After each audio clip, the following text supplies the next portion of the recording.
Hey guys, welcome to Executive Espresso. What a morning it's been, but we have somebody here that's going to invigorate your day and hopefully invigorate your parenting and your fathering.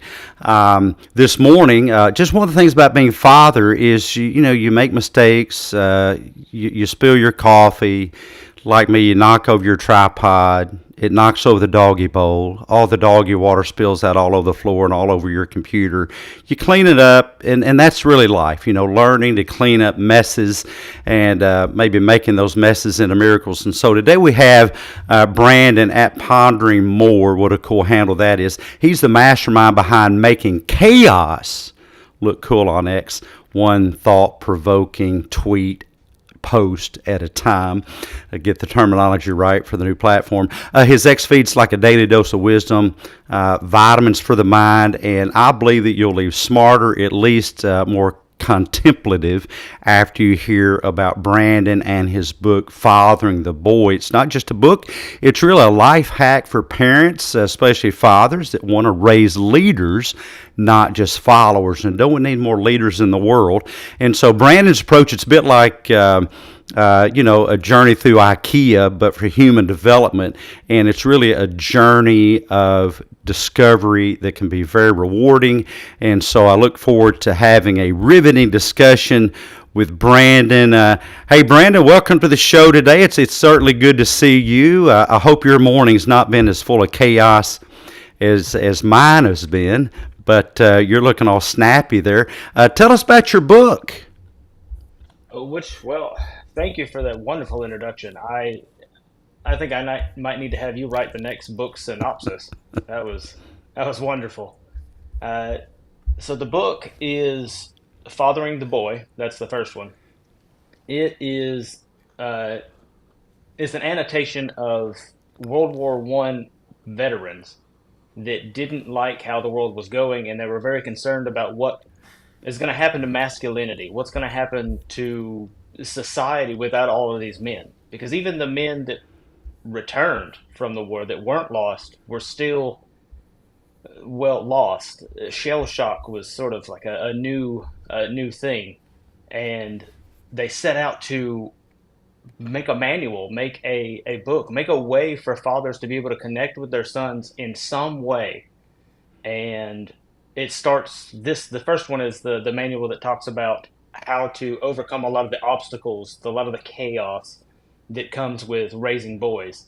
And it really dives into a lot of problems and approaches it in a very simplistic way that's very easy to understand and digest. But the book itself is dense. How'd you decide to do that? I mean, what was the tipping point where you decided, gosh, we need a book about this? I I came across the books with my family while we were antiquing, and absolutely we like old books, and fell in love with them. And my son and I are reading it together, and I noticed that he was really enjoying it. He was nodding his head a lot. He was agreeing a lot with what they were saying, and I was like, "Well, do you want to give this a shot?" He and I were actually at a tipping point in our relationship where he was getting very disrespectful. That he was coming into that preteen time, and it was I didn't know what to do, because I was at the time I was more militant in my parenting style, and I didn't like that, and I really didn't like the gentle parenting either, and I just didn't know what to do. So I started reading this, and he and I decided, let's try it. Like, worst case scenario, we read a book together and we have a story to tell. And slowly and surely, it just evolved into, wow, this not only helped him, but it helped me with a lot of my own inadequacies. And I thought, wow, this surely more people need this. And I took it upon myself to bring it back. Yeah. I think there is a bit of a crisis with parenting, especially parenting young men, because it's about like riding a Bronco. Sometimes you really don't want to break the Bronco spirit. You really just want to direct it and all the energy there in the right direction. And so what are you seeing as a father? when it comes to other fathers knowing how to do the job of being a father in our society? In other words, what are some of the problems and issues that you see in today's fathering community? I think the two of the largest problems right now is the devices that we hold in our hands and we don't ever let go of. That and not realizing to what extreme extent our children are watching their parents and how they learn. It's if you have a child that breathes funny, it just and you look at his parents, one of them probably breathes funny. And it's because they pick up everything that we do. Everything that we do, they learn to mimic because that's one of the first ways the brain picks up on learning. Absolutely. A child's brain is just bursting with neuronal development, uh, uh, uh, billions of neurons being born, and so much more is caught than taught.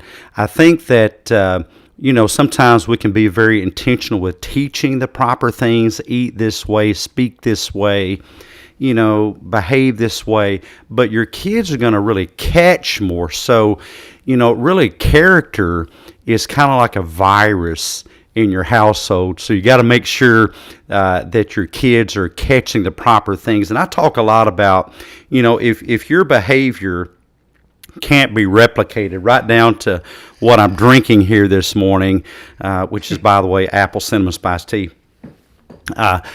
So if your kids can't copy or can't replicate what you're doing, I think we should really think about it again and decide, well, is this the proper direction for me to walk in my life if my son can't walk in my shoes? Now, you have a thing about teaching children, to be leaders, not followers.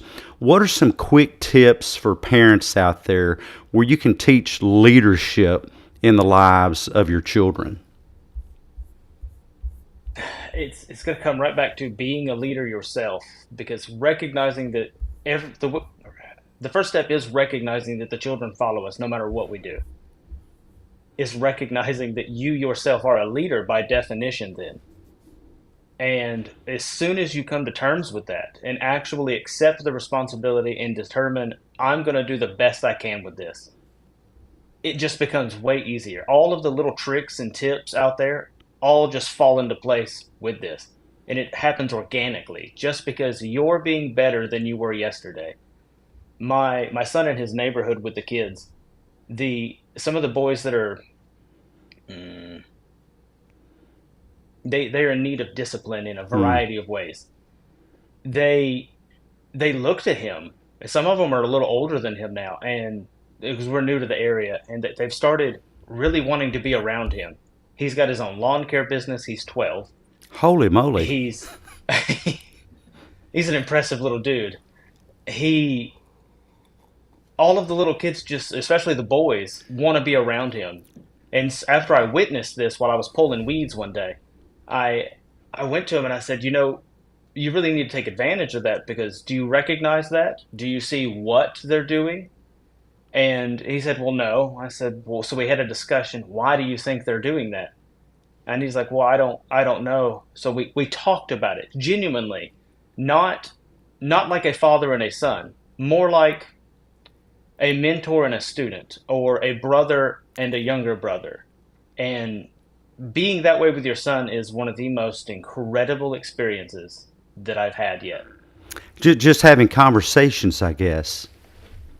I mean, if you think about it in the workplace, how do you be a leader there? How do you promote leadership there? It starts with conversations. You're back and forth. You're like, well, this is how we do this. This is why we do this. And you cover all the bases and then you go out and implement it. Sometimes it doesn't work and sometimes it Mm. does.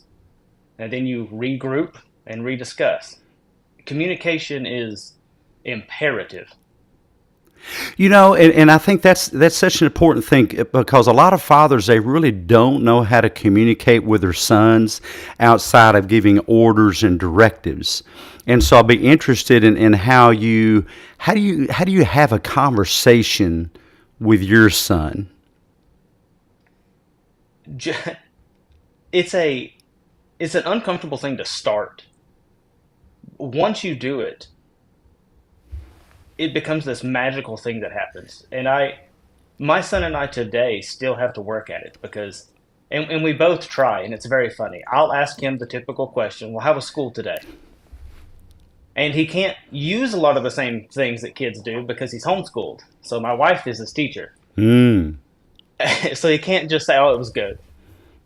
So we'll go back and forth, but it still ends up often those same horrible answers and questions back and forth. And then on some days, I run out of questions. And other days he'll say, well, hey, Papa, how was work? Ah. And I'll say, oh, it was good. And before it leaves my mouth, I've caught myself and going, oh, it was good because, and I'm trying to work on the conversation, the back and forth, the give and take, the tug of war. I don't think the conversation should feel like tug of war, but it often is. I often tell new clinicians when I'm training them, just relax and have a conversation. Instead of trying to make something happen, why not give yourself a break, create some space where a conversation can occur? A conversation is kind of like water. Water is always going to find a place to be. And so if you create a space for that, and here's often I think being strategic with your questions. So how does school go today is kind of an open-ended question that a kid may not know how to answer. But asking a kid, what's the funniest thing that happened at school today? Yes. What's the most interesting thing that happened at school today? What's the most interesting thing you learned? If you knew they had a test, what was one of the things that surprised you about that test today? And so what you're really doing is you're teaching a kid to think about their experiences. You're teaching a kid to find value in those experiences. And I love this comment from Lackawanna. I think it's important to let my kids know when they teach me something, not just technology stuff, things like that, but lessons. I let them know they can hold instinctual wisdom. And I think that's so very important to really fertilize and nurture kids' belief in themselves, that they bring something to the table. Like parents, if you have a problem with the plumbing, maybe the toilet won't flush properly. Ask your son, well, hey, how would you figure this out? Realize that kids, here we sit talking, and most everybody here is beyond the tipping point of that explosion of neuronal activity. Well, gosh, your kids are right on the cusp of that. So why not leverage it and take advantage of it, And so let's go a little bit deeper here, and we only have about, 3 or 4 minutes left, and I've got some quick questions before we let our guest go today. I really appreciate him coming, and do check out that book. That looks like such an interesting book. And before I forget it, how can folks get in touch with you? Pondering More on X is right now the absolute best way. They can sign up for my newsletter, and that's even better. Fatherandsonlibrary.com. It is a bit of a mouthful. Cool. Fatherandsonlibrary.com. Fatherandsonlibrary.com. Yeah, easy peasy. What are they going to learn if they connect with you? What are some things that you really try to focus on helping parents and dads in particular understand? I try to break down the books in a way that's very easy to digest in an email fashion. So I do it in 9 chapter blocks. I really like 9 chapter blocks. I just covered the 9 duties of a father, and I'm covering right now 9 lessons of the importance of home, how it helps the Oh boy. wow, 9 duties of fathering and 9 lessons of home. Of those duties, what's one of those duties that you find most fathers struggle with most these days? I think it's men in general, but it's the duty to listen. Oh my goodness, the duty to listen. I think it's habit number 5. It's been a while since I taught 7 habits, highly effective people. Seek first to understand before trying to be understood. If you apply this with your kids, heck, apply it in your marriage.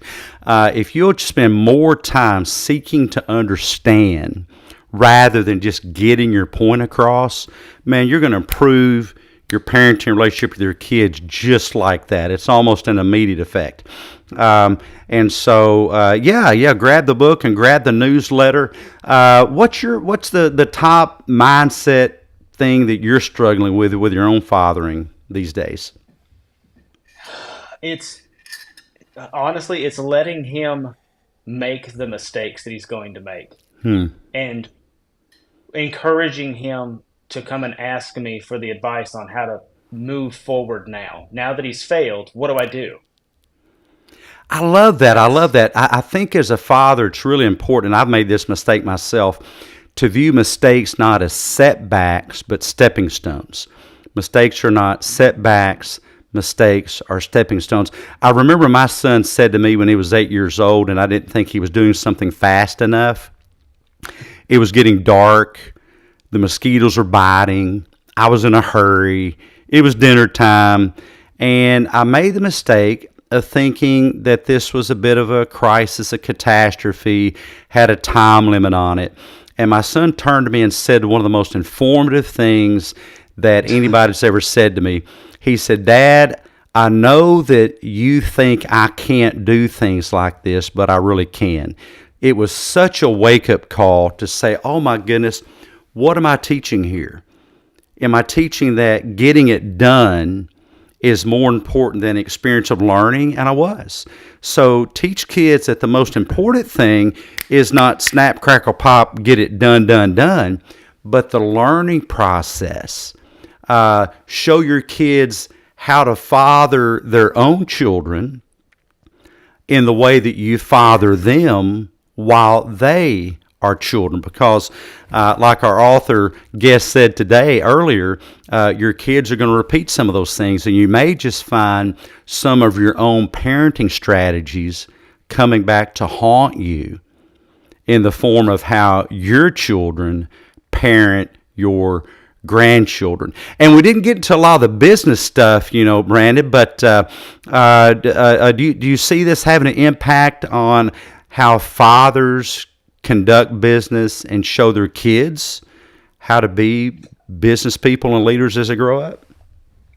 I think so, to a large degree, mostly because of morals. It teaches you how to empathize better, and I think naturally with empathy, you're less detached from it. So you'll appear less cruel. You'll actually make decisions with a little more heart than just the brain. Yeah, and I think that if you're running a company out there and you're the CEO or, the CTO or some C thing in your company, that you're kind of parenting your company. You're the parent of that company. And a lot of the leaders that I work with, some of the struggles they have is they don't treat their employees with care, courtesy, respect, and coaching. And I think parenting has a huge coaching component, not just a dictator component, but a huge coaching component. So grab Brandon's book, check out his account on X. And Brandon, what's a final maybe encouraging thought you might leave the parents we have here with us today in parting? 15 minutes of intentional time with your kids will do more for your relationship with them than any other practice that you do. Oh, that is so true. So very wise, so very true. You guys and gals get there and try that. If you have questions, reach out to Brandon at Pondering More. What a cool fella he is with lots of great and wise advice for parents. And we'll be back next week on Executive Espresso. And thank you guys for joining us. If you want to boost your mindset, hop over to my Mindset Masterclass. It is school.com/master mindset, that is. School.com/mindset. Drop your thoughts there, engage in the conversation, and check out Pondering More's great book on fathering the boy. Hey, thanks so much for joining us, everybody. We'll catch you next time. Bye-bye now. Thank you, sir.